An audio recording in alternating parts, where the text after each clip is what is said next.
أشهد أن لا إله إلا الله وحده لا شريك له وأشهد أن محمدا عبده ورسوله أما بعد فأعوذ بالله من الشيطان الرجيم بسم الله الرحمن الرحيم الحمد لله رب العالمين الرحمن الرحيم مالك يوم الدين إياك نعبد وإياك نستعين اهدنا الصراط المستقيم صراط الذين أنعمت عليهم غير المغضوب عليهم ولا الضالين.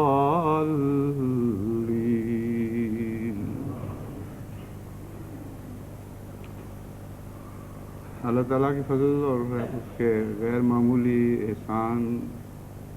اور رحم کے ساتھ ہمارا جلسہ سالانہ اختتام کو پہنچا، اور اس کے بعد جلسہ سالانہ کے پیچھے رہنے والے اثرات اور ان برکات کو سمیٹنے کا وقت آ گیا ہے جو یہ جلسے لے کر آیا کرتے ہیں. یوں تو ہر جلسہ سالانہ اپنے فضل کے ساتھ بہت سی برکات لے کر آتا ہے، مگر یہ جلسہ چونکہ ایک خاص اہمیت رکھتا تھا، اس لیے اسی نسبت سے اللہ تعالیٰ نے غیر معمولی فضل نازل فرمائے، جن کی لذت دلوں میں موجود بھی ہے اور عرصہ تک موجود رہے گی. اور یہاں سے واپس جانے والے حضرت مسیح موعود علیہ الصلوۃ والسلام کے الفاظ میں خدا کے فضلوں کے منادی بن کر واپس جائیں گے. بہت سے جا چکے ہیں، بہت سے جانے والے ہیں. اس ضمن میں چند نصائح آپ کو کرنی چاہتا ہوں، انگلستان والے میزبانوں کو بھی اور جانے والے مہمانوں کو بھی. جہاں تک انگلستان کے میزبانوں کا تعلق ہے، آپ نے دیکھا ہے کہ اللہ تعالیٰ کے فضل کے ساتھ غیر معمولی ہمت اور بڑی جانکاہی سے، بڑی کوشش اور محنت سے اور اعلیٰ اخلاق کا نمونہ دکھاتے ہوئے انہوں نے دنیا بھر سے آنے والے مہمانوں کی خدمت کا حق ادا کیا. اور بہت سے ایسے باہر سے آنے والے بھی تھے جو اپنے شوق کے جذبے سے خدمت میں شامل بھی ہوئے، اور اللہ تعالیٰ کے فضل سے وہ مہمان بھی تھے اور میزبان بھی. ایسے مواقع پر بعض اوقات کچھ تلخیاں بھی پیدا ہو جایا کرتی ہیں. جہاں تک میں نے جائزہ لیا ہے، ایسے مواقع کم آئے اور شاذ کے طور پر آئے، لیکن بعض دفعہ منتظمین ایک لمبے عرصے سے کام کے نتیجے میں اعصابی الجھن کا شکار ہو جاتے ہیں اور تھک جاتے ہیں. اور ایسے وقت میں کوئی مہمان کوئی ان سے مطالبہ کرے یا کوئی بات پیش کرے تو بعض دفعہ وہ اپنا تحمل کی حدیں پھلانگ کر ایسی بات کر جاتے ہیں جو مہمانوں کے لیے تکلیف دہ ہوتی ہے. ایسے موقع پر بعض دفعہ چھوٹی سی بات اتنی کڑوی ہو جاتی ہے کہ مہمان جن کے دل ہمیشہ نازک ہوتے ہیں وہ اس کڑواہٹ کو برداشت نہیں کر سکتے. اور خاص طور پر اس جلسے میں چونکہ بہت دور دراز کے سفر کر کے غیر معمولی کلفت اٹھا کر بہت مشقت اور محنت کے ساتھ اپنی جمع شدہ پونجیاں خرچ کر کے دوست یہاں پہنچے، اس لیے خاص طور پر یہ دلداری کے محتاج تھے اور محتاج ہیں۔ بس اگر جماعت احمدیہ انگلستان کے کسی کارکن کی طرف سے کوئی ایسی کڑوی بات ہوئی جس نے تلخی پیدا کی تو میں ان کی طرف سے آپ سے معافی چاہتا ہوں، کیونکہ مہمانوں کے جذبات بہت ہی قابل قدر ہوا کرتے ہیں، ان کے دل بہت نازک ہوا کرتے ہیں، اور اللہ کی راہ میں آنے والے مہمان تو واقعتاً سر آنکھوں پہ بٹھانے کے لائق ہیں۔ اس لیے ان کی طرف سے اگر کچھ کبھی زیادتی بھی ہو جائے یا ایسا بوجھ ڈالیں جو دستور کے مطابق نہیں ڈالا جاتا، تب بھی حوصلے اور صبر اور حلم کے ساتھ ایسی چیزوں کو برداشت کرنا چاہیے اور اف نہیں کہنا چاہیے۔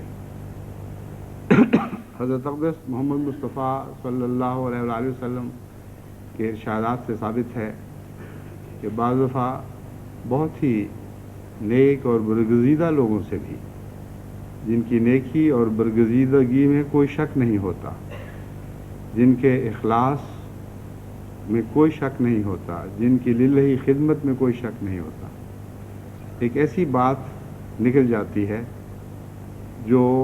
اپنی تلخی اور کڑواہٹ میں آن حضرت صلی اللہ علیہ وآلہ وسلم کے ارشاد کے مطابق سمندر میں بھی ڈالی جائے تو اس کو کڑوا کر دیتی ہے۔ ایسے موقع جیسا کہ جلسہ سالانہ کے موقع ہیں،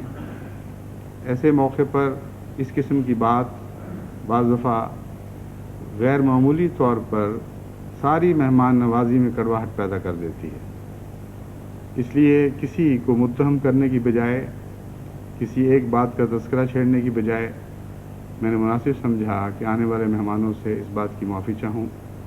اور اگر کسی کارکن سے کوئی ایسی بات ہوئی ہے تو وہ مجھ سے معافی مانگنے کی بجائے خدا تعالیٰ کی طرف رجوع کرے اور استغفار کرے اور اللہ تعالیٰ سے اپنی کوتاہی اور غفلت کی معافی چاہے۔ کچھ مہمان تو ابھی جیسا کہ میں نے بیان کیا ہے جانے والے ہیں عنقریب، اور غالباً اکثریت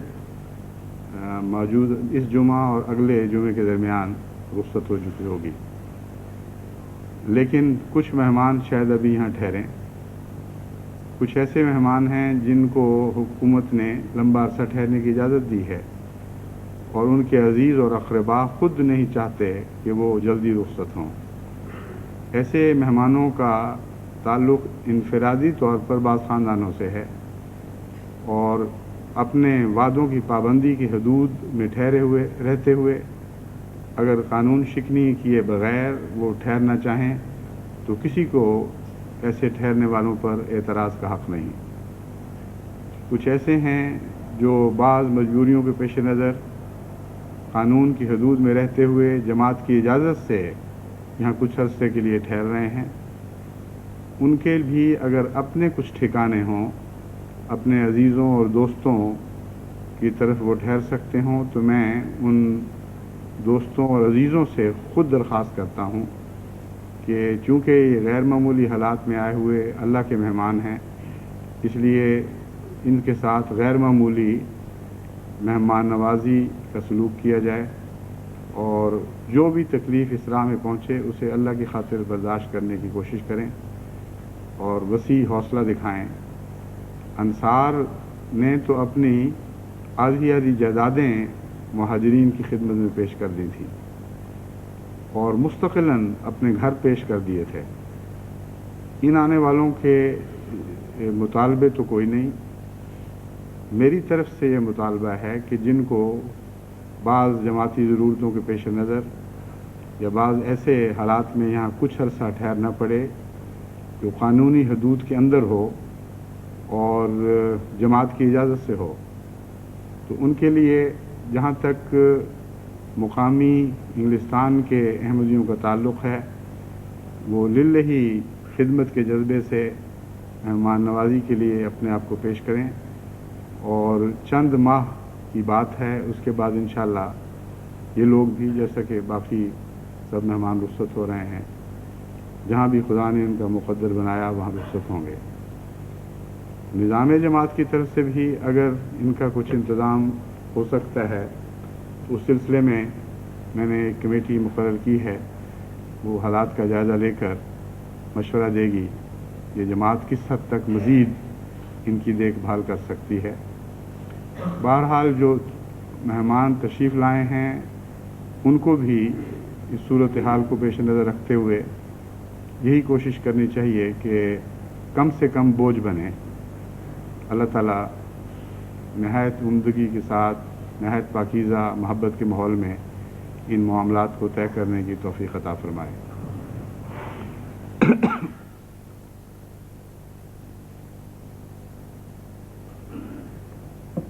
جلسے کے تاثرات سے متعلق ایک اہم بات میں آپ کے سامنے رکھنی چاہتا ہوں۔ اس میں جانے والے مہمان بھی خصوصیت سے پیش نظر ہیں، مگر یہاں کے مقامی انگلستان کے احمدی بھی اس نصیحت کی ذیل میں آتے ہیں۔ آپ نے دیکھا کہ اللہ تعالیٰ کے فضل سے یہ جلسہ ہر لحاظ سے کامیاب ہوا اور اس میں بعض نئی خدا کی شان کے جلوے ہم نے دیکھے جن کی وجہ سے دل حمد سے بھرے ہوئے ہیں، اور تمام جلسے پر بے اختیار لوگ خدا تعالیٰ کی حمد سے مملو ہو کر جب ان کے دل چھلکتے تھے تو نعرہ تکبیر بلند کرتے تھے، اور مختلف قسم کے نعرہ تکبیر، زندہ باد اور کئی قسم کے ایسے نعرے آپ نے سنے جو عام جلسوں میں بھی سنے جاتے ہیں، مگر اس جوش اور اس کثرت کے ساتھ اور اس شدت کے ساتھ پہلے نہیں سنے گئے۔ یہاں تک کہ چھوٹے چھوٹے بچے بھی، جو مجھے مستورات نے بتایا ہے ہمارے خاندان کی بعض بچیوں نے، کہ چھوٹے چھوٹے بچے بھی بے اختیار کھڑے ہو کر ہاتھ اپنا بلند کر کے تو نعرے لگاتے تھے، اور جو باہر سے آنے والے مہمان تھے وہ حیرت کے ساتھ دیکھتے تھے کہ کس قسم کے لوگ ہیں، کیسا جذبہ ہے۔ اس دوران مجھے کچھ فکر بھی پیدا ہوئی، اور اسی فکر کا میں اب ذکر کرنا چاہتا ہوں۔ آپ کو یاد ہوگا میں نے جلسے میں بتایا تھا کہ جب مجھے اندازہ ہوا کہ کس قسم کے مہمان آ رہے ہیں اور کس قسم کا ایک نیا ماحول پیدا ہوگا، تو مجھے سخت فکر پیدا ہوئی کہ حضرت اقدس مسیح موعود علیہ السلام کا کوئی صحابی یہاں نہیں ہے۔ چنانچہ فوری طور پر پیغام پہنچایا گیا کہ اگرچہ حضرت مولوی محمد حسین صاحب علالت کے باعث انکار کر چکے تھے، لیکن ایک دفعہ میری طرف سے ان کو پیغام دیا جائے اور کوشش کی جائے کہ وہ ضرور پہنچیں۔ چنانچہ اللہ کے فضل سے ان کی مشکلات بھی ساری آسان ہو گئیں، سفر خدا نے اپنے فضل سے اچھا گزار دیا اور وہ ہم میں موجود تھے۔ میری پریشانی اس بات کی تھی کہ اگرچہ یہ جو دنیا کی چمک ہمیں وہاں دکھائی دی ہے، یہ ذاتی طور پر ہماری مقصود نہیں تھی، اور دنیا کی چمک کی وجہ سے ہم مروب نہیں ہو رہے تھے، بلکہ اس وجہ سے اللہ کی حمد کے ترانے گا رہے تھے کہ حضرت اقدس مسیح موعود علیہ السلام کو دیے گئے وعدے پورے ہو رہے تھے، اور بڑی بڑی حکومتیں بھی اور بڑے بڑے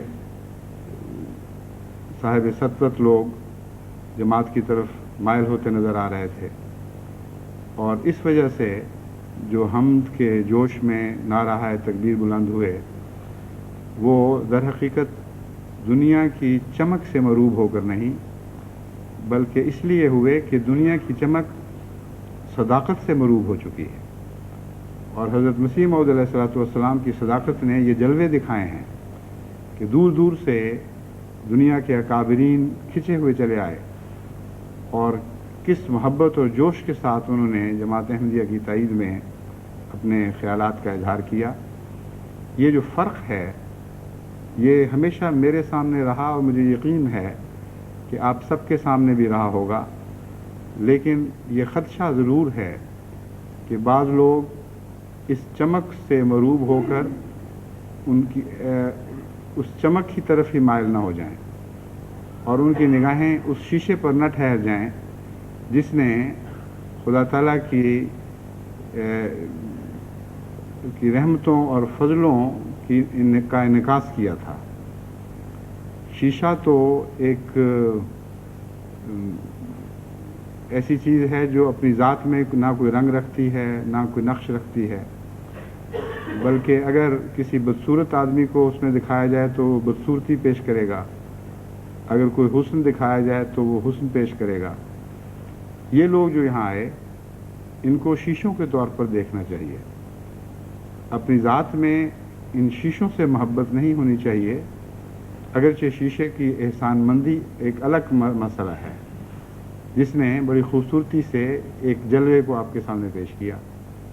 لیکن نظر جلوے پر جانی ٹھہرنی چاہیے۔ یہ شیشے دنیا کی چمک کو بھی دکھانے والے ہیں۔ یہی شیشے مختلف ماحول میں مختلف قومی یا بین الاقوامی مواقع پر کچھ اور مناظر بھی پیش کرتے ہیں جو ایک مومن کی نظر میں پسندیدہ نہیں ہو سکتے۔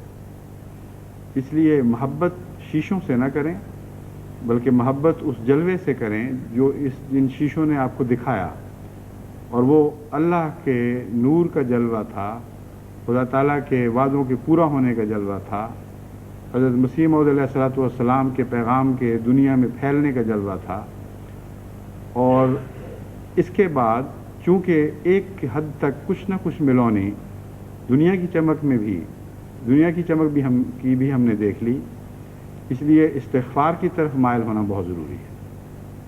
اور یہی ہے جو میں آپ کو توجہ دلانا چاہتا ہوں اور بڑی فکر سے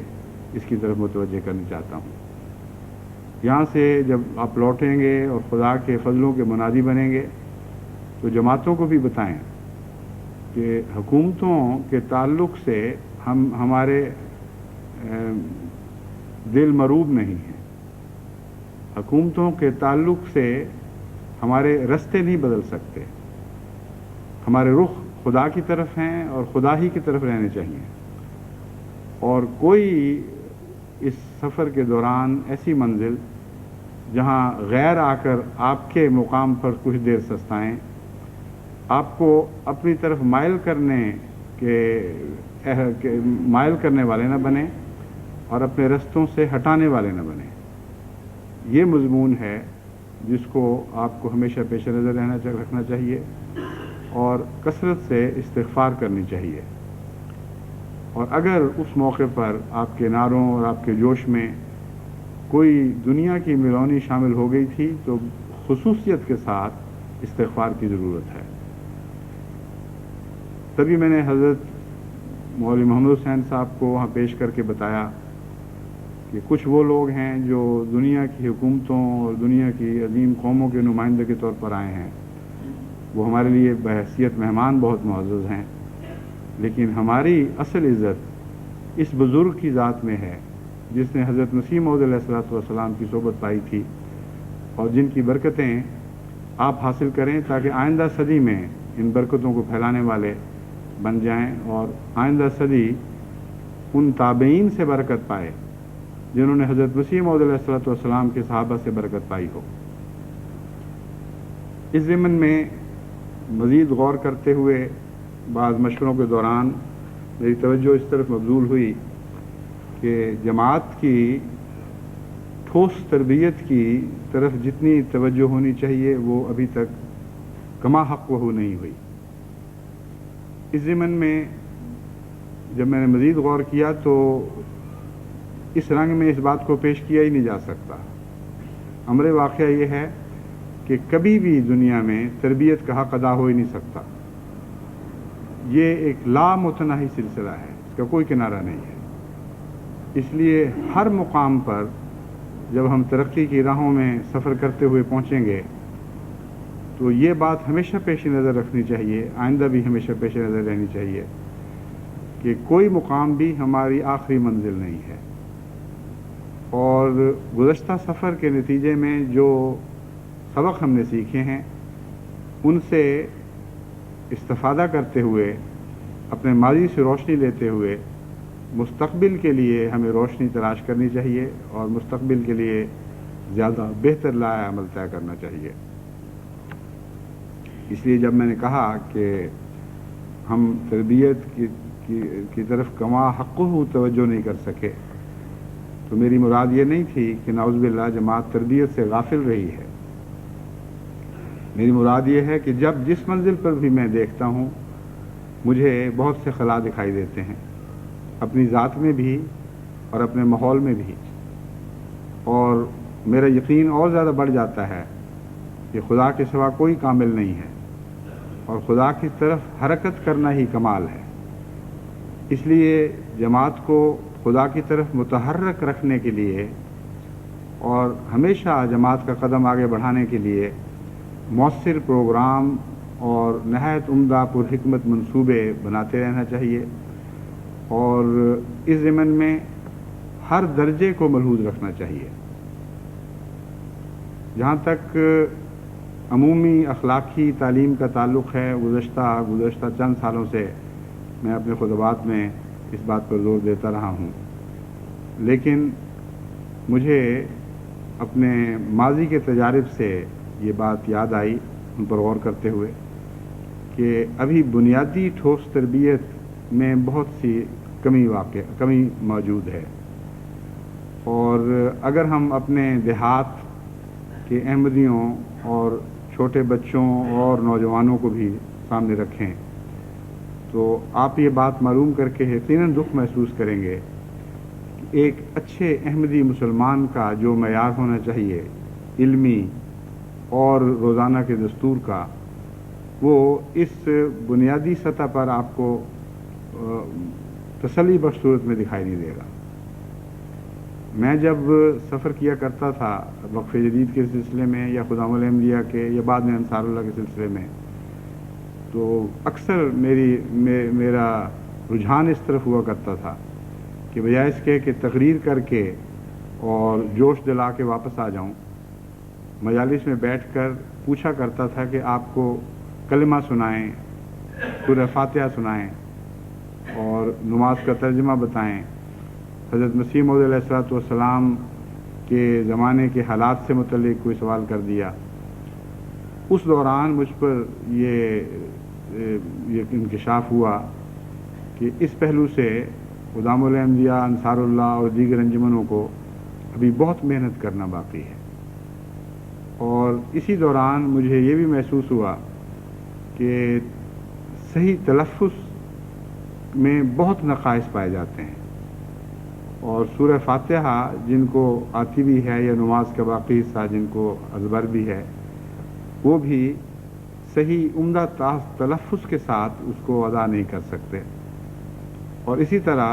ان کو ترجمے میں بھی یا تو دقتیں پیش آتی تھیں یا بعض لوگوں کو ترجمہ آتا ہی نہیں تھا. تو اصل تربیت تو نماز نے کرنی ہے. اگر ہم اپنی نمازوں کے لوازمات درست نہ کریں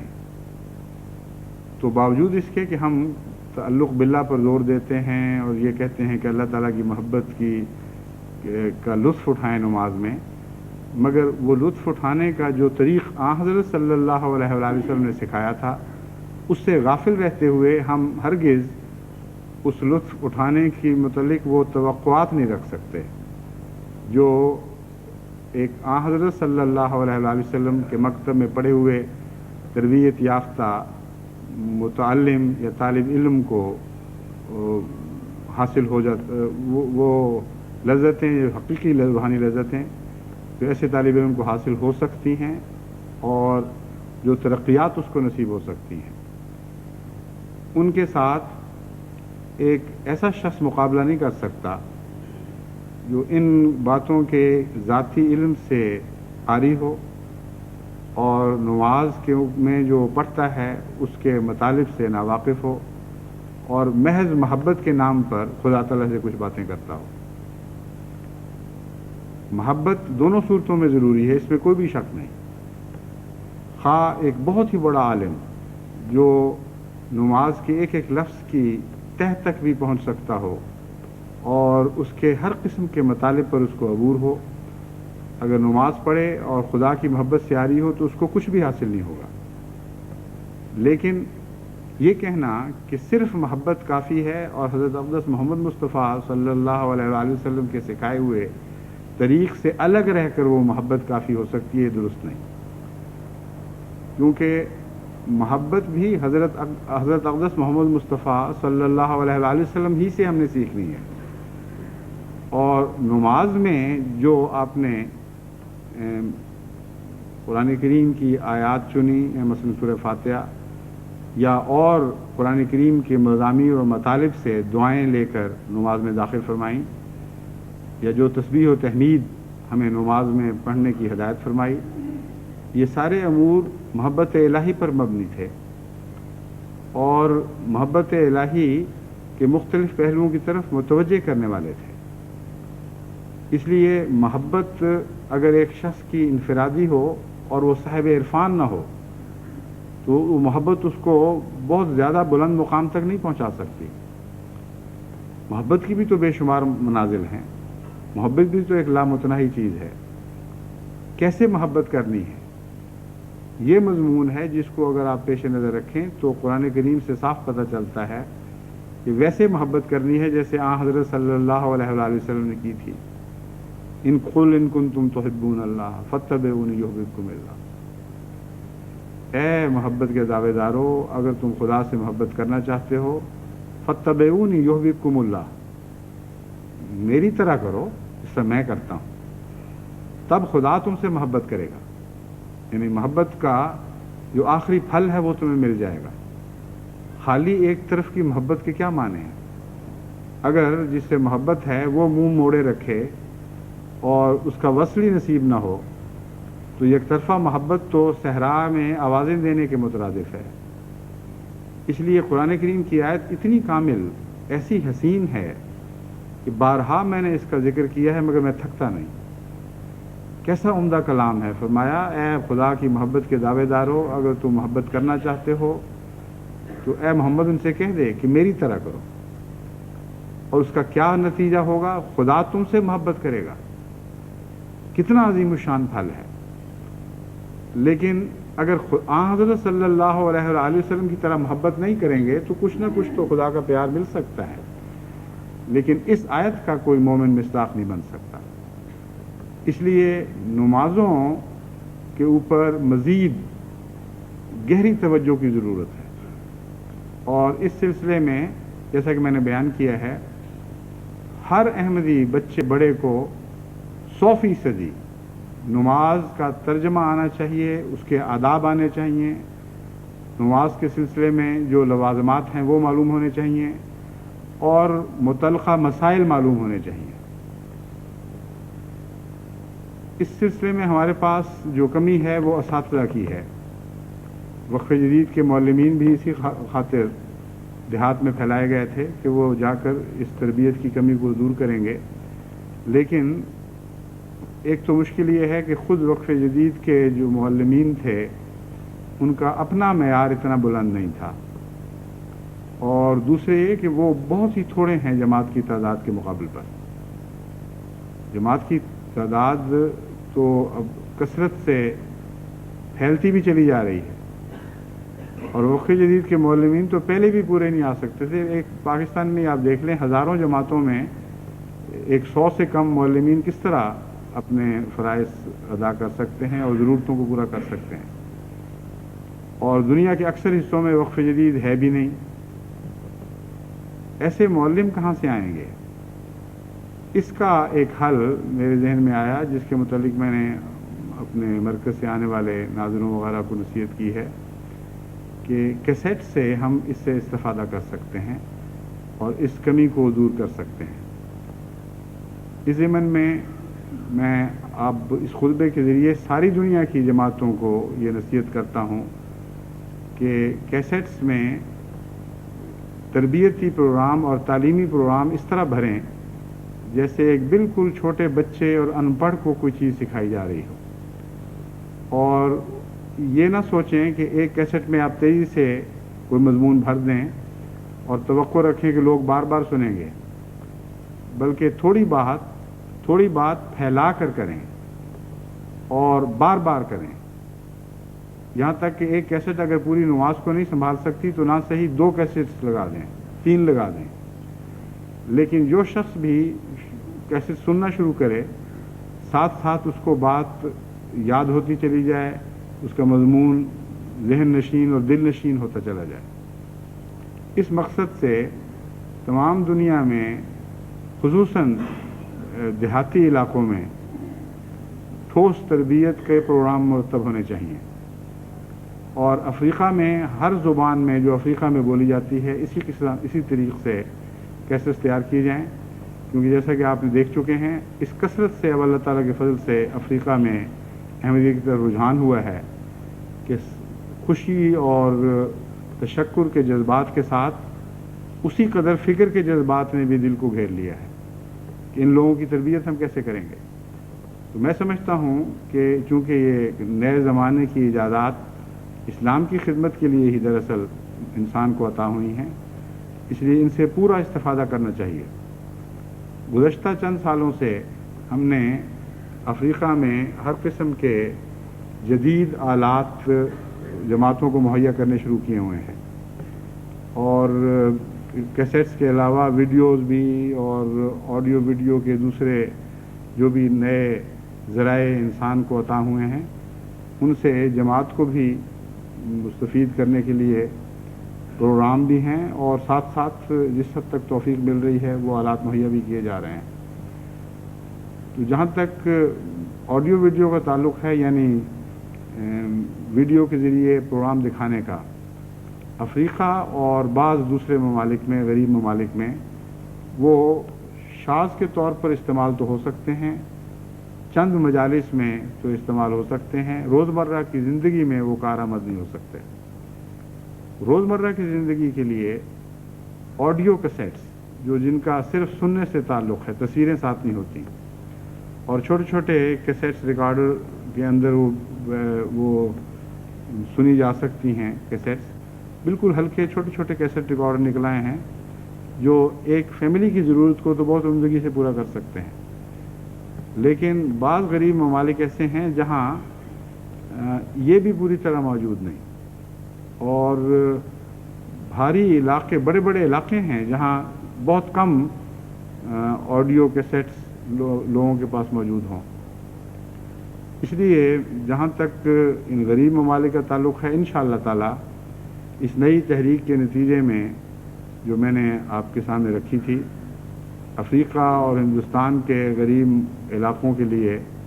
ہم کیسٹس پر بھی خرچ کریں گے، اور تربیت کے لیے جو ضرورتیں ہیں وہ انشاءاللہ پوری کریں گے۔ لیکن آڈیو کی ضرورت اس لیے زیادہ ہے کہ اکثریت ان علاقوں کی پڑھنا بھی نہیں جانتی، اور معلمین بھجوا کر ان کی تربیت کرنا بہت مشکل ہے۔ اس لیے جماعتی نظام کے تابع ہر احمدی جماعت کے لیے بالآخر ایک ایسا کیسٹ ریکارڈر مہیا ہو جانا چاہیے جو مضبوط ہو۔ دیہاتی علاقوں میں چونکہ اس کا استعمال بعض دفعہ نازک نہیں ہوتا بلکہ سختی کے ساتھ کیا جاتا ہے، استعمال میں ملائمت نہیں ہوتی بلکہ سختی پائی جاتی ہے، اس لیے نازک مشینیں ٹوٹ جاتی ہیں اور بڑی جلدی ضائع ہو جاتی ہیں۔ اس لیے تحریک جدید کے اس شعبے کو جس نے یہ کام کرنا ہے، یہ بات پیش نظر رکھنی چاہیے کہ دیہات کی مناسبت سے وہ آلات چنے جائیں، اور ٹھوس آلات ہوں، بڑی آواز والے ہوں، تاکہ دیہاتی تربیت کے لیے ایک مسجد میں بچوں کو اور بڑوں کو اکٹھا کر کے ان کی تربیت کے پروگرام بنائے جائیں اور اس سے وہ سب مستفید ہوں۔ اگر بیک وقت سارے علاقوں میں، ہر گاؤں میں ایسی چیزیں مہیا نہ ہو سکتی ہوں، جو ہو سکتی آہستہ آہستہ ہو جائیں گی انشاءاللہ، تو پھر علاقوں کو چھوٹے چھوٹے حلقوں میں تقسیم کر لیا جائے، اور ایک حلقے میں 2، 3، 4، 5 گاؤں رکھے جا سکتے ہیں، اور اس میں ایسا پروگرام رکھا جا سکتا ہے کہ باری باری یہی مشین اپنی کیسٹس کے ساتھ گھومنا شروع کرے، یا ایک پروگرام پہلے دے دیا اور پھر اگلے پروگرام کو شروع کرنے سے پہلے وہی پہلا پروگرام دوسرے گاؤں میں شروع کرا دیا، چکر لگا کے واپس پہنچے تو پہلا پروگرام پھر سنا اور اس کی یاد دہانی کے طور پر اسے پھر دوبارہ سنایا اور اگلے پروگرام کا پہلا سبق دے دیا۔ اس ضمن میں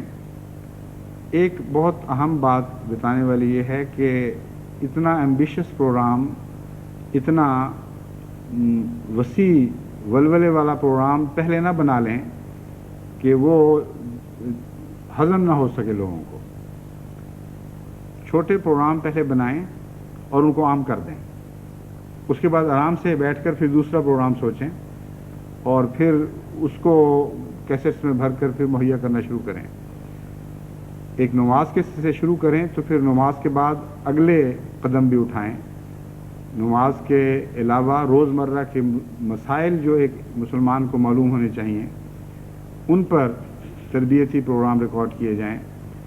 پھر حضرت اقدس محمد مصطفیٰ صلی اللہ علیہ وآلہ وسلم کی زندگی کے حالات، آپ کے صحابہ کے حالات پر سادہ چھوٹی چھوٹی باتیں جو ہر عشق کا دعویٰ کرنے والے کو ضرور معلوم ہونی چاہیے وہ بیان کی جائیں. اور اس طرح یہ جو سال کا بقیہ حصہ ہے اس میں کم سے کم اتنے پروگرام ہمارے تیار ہو جائیں کہ ہم پھر اطمینان سے کہہ سکیں کہ اگلی صدی میں ہم ایک تربیت کا نہایت عمدہ اور قابل عمل پروگرام لے کر داخل ہوئے ہیں. امید ہے اس سلسلے میں جماعتیں جا کر اپنے فرائض کی طرف متوجہ ہوں گی. جہاں تک پاکستان کا تعلق ہے، پاکستان کی جماعتیں چونکہ اللہ تعالیٰ کے فضل سے خود اپنے بوجھ اٹھانے کے قابل ہیں،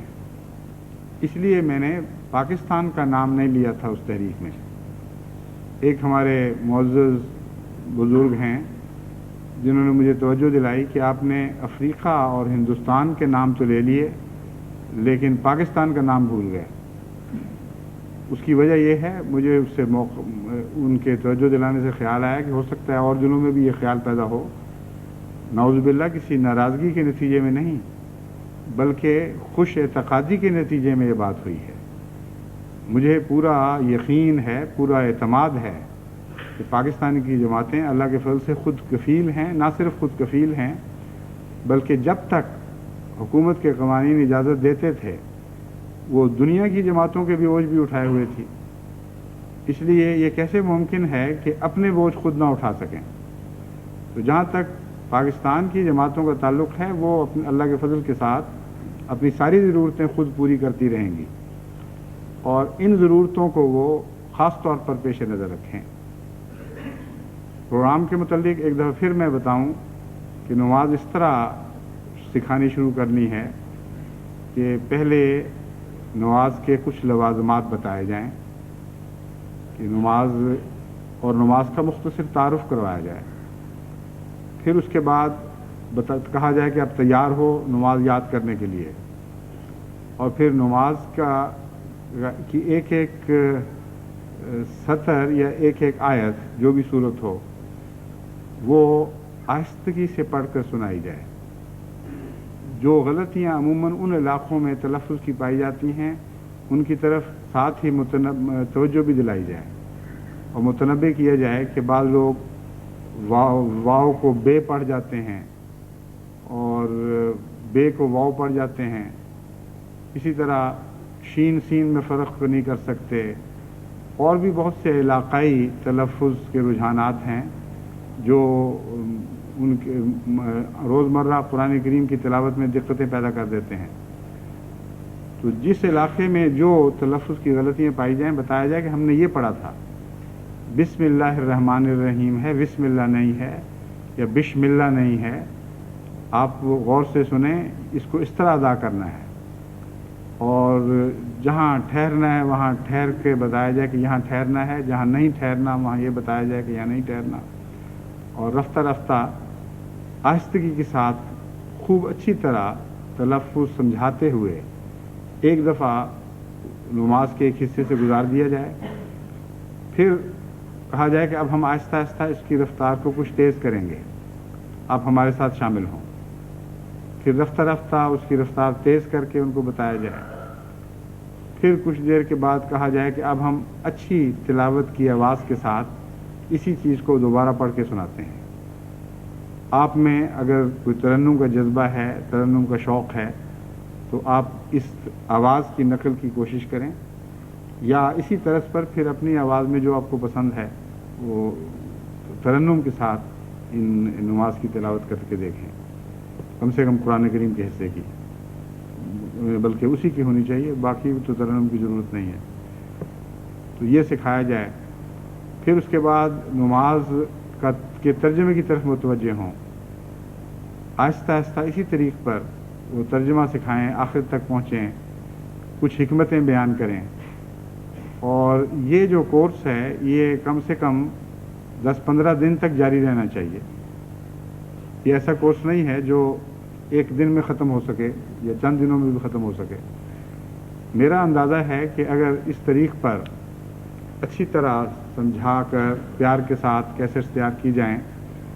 اور روزانہ آدھ گھنٹہ کوئی شخص متوجہ ہو یا بیٹھ وقت دے سکے تو غالباً 15 دن کے اندر ہم یہ پہلی منزل طے کر سکتے ہیں. پھر دوسرے حصے میں قرآن کریم کی بعض چھوٹی صورتیں اختیار کر کے ان کو اسی طریق پر آہستگی سے سمجھا کر صحیح تلفظ کے ساتھ یاد کروائی جائیں وہ صورتیں، اور پھر ان کا ترجمہ پڑھا جائے. ترنم کے ساتھ کسی اچھے قاری سے اس کی تلاوت کروائی جائے اور سمجھایا جائے کہ جب بھی آپ کوئی آیت پڑھتے ہیں تو ہمیشہ مضمون پر نگاہ رکھا کریں، کیونکہ ایسے قاری جو مضمون کو بھلا کر قرات کرتے ہیں ان کی قرات عموماً مصنوعی سی ایک مشینی آواز کی طرح محسوس ہوتی ہے. لیکن جو آیات کے مضمون میں دل ڈالتے ہیں ان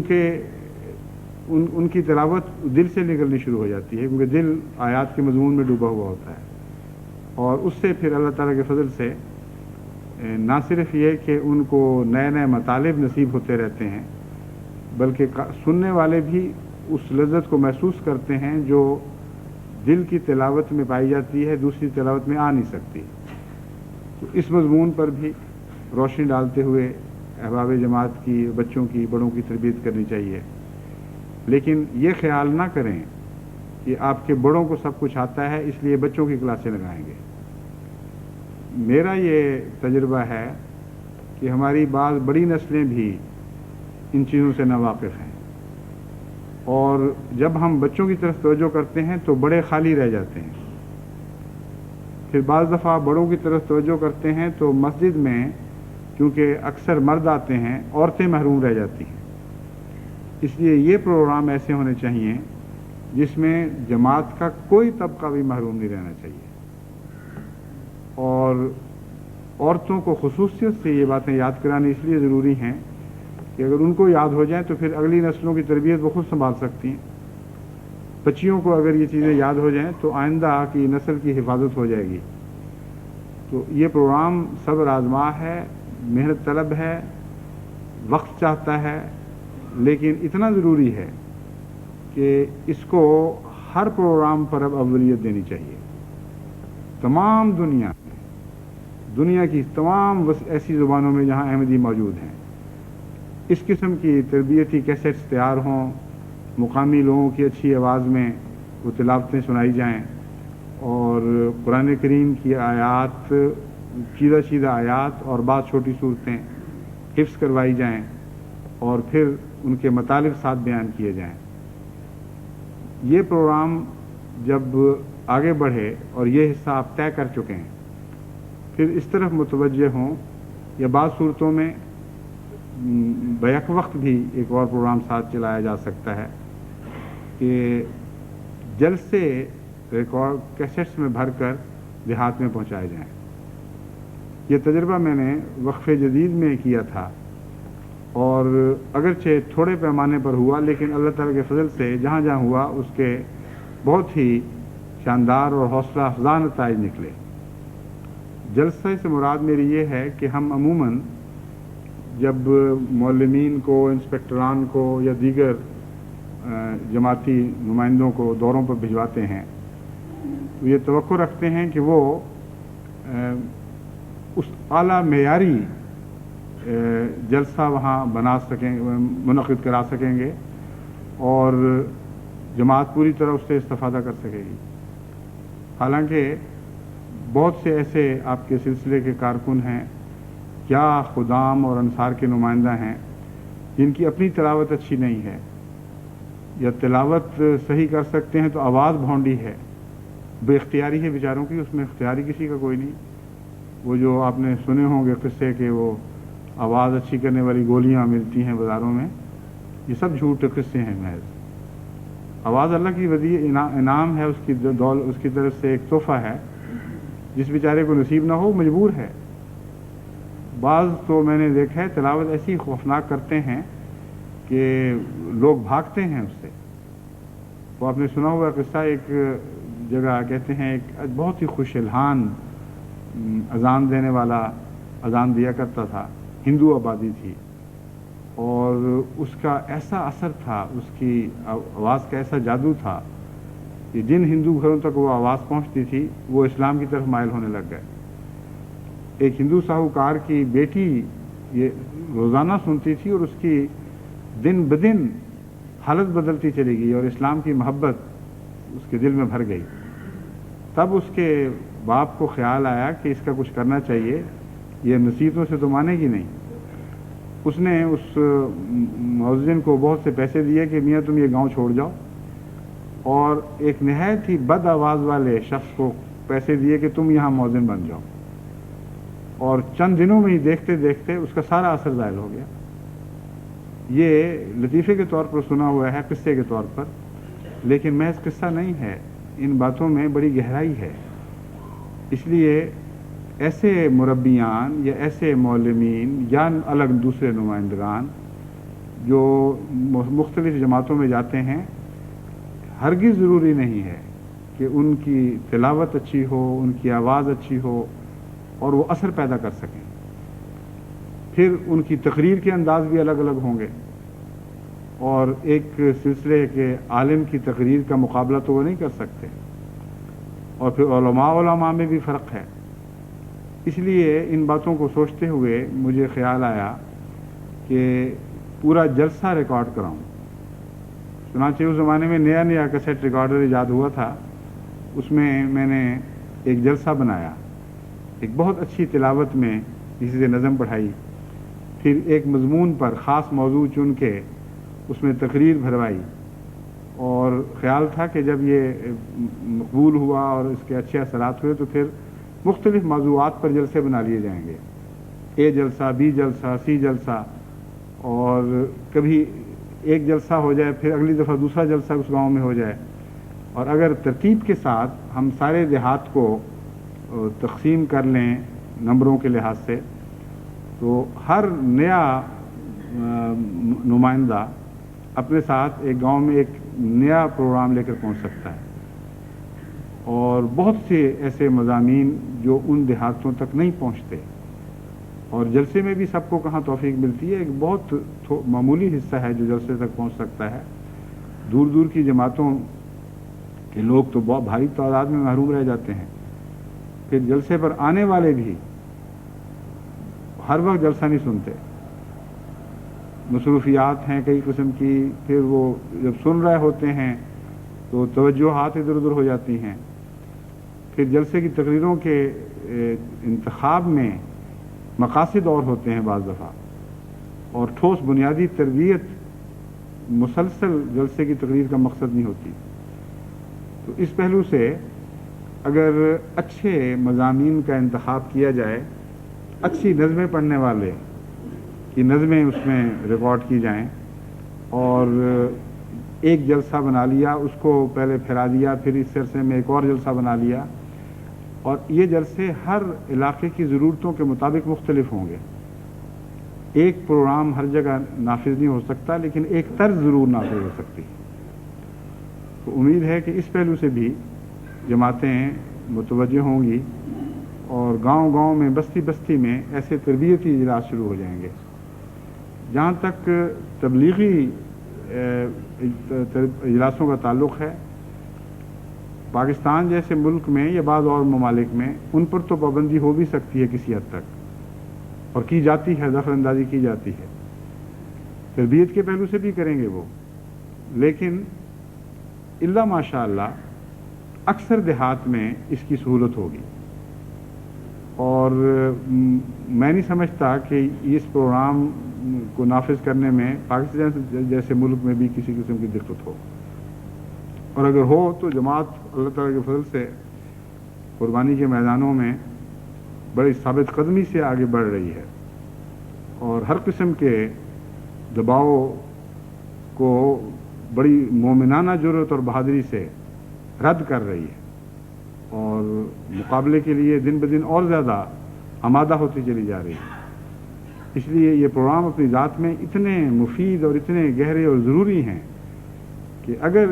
ان کے نتیجے میں جیسا کہ پہلے جماعت میں کو قربانی دینی پڑی ہے، کہیں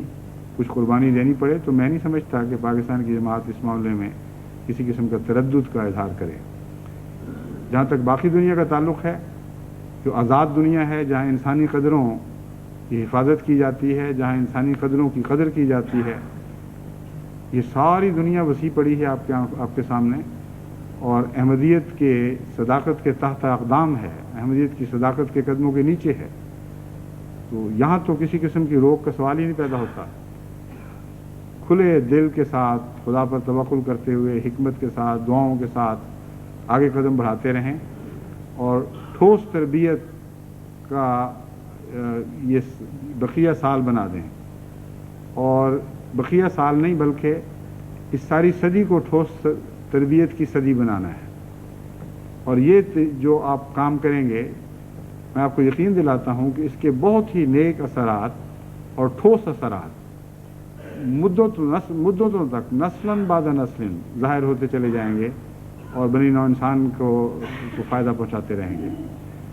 اور اس کے سوا اب ہمارے لیے اور چارہ بھی کوئی نہیں۔ کثرت سے غیر معمولی طور پر بڑی تعداد میں قومیں داخل ہو رہی ہیں، اور اس سال جو آپ نے نظارہ دیکھا ہے یہ ایک ابتدائی نشان ہے خدا تعالیٰ کی طرف سے، ایک نمونہ ہے چھوٹا سا۔ آئندہ ایک سال میں لکھوں آدمیوں کو قبول کرنے کے لیے آپ نے تیار ہونا ہے۔ جو نئی نسل کے واقفین ہیں ان کو بڑے ہونے میں وقت لگے گا، وہ جب انشاءاللہ بڑے ہوں گے تو وہ اپنی ذمہ داریوں کو ضرور سنبھالیں گے، لیکن ان کے آنے سے پہلے جو درمیان میں ایک خلا ہے، اس کو ساری جماعت نے مل کر پور کرنے کی کوشش کرنا ہے۔ اللہ تعالیٰ ہمیں اس کی توفیق عطا فرمائے اور آئندہ صدی کی تمام ذمہ داریوں کو اس شان کے ساتھ ادا کرنے کی توفیق عطا فرمائے کہ خدا کے پیار کی نگاہیں ہم پر پڑیں، خواہ دنیا ہم سے راضی ہو یا نہ ہو۔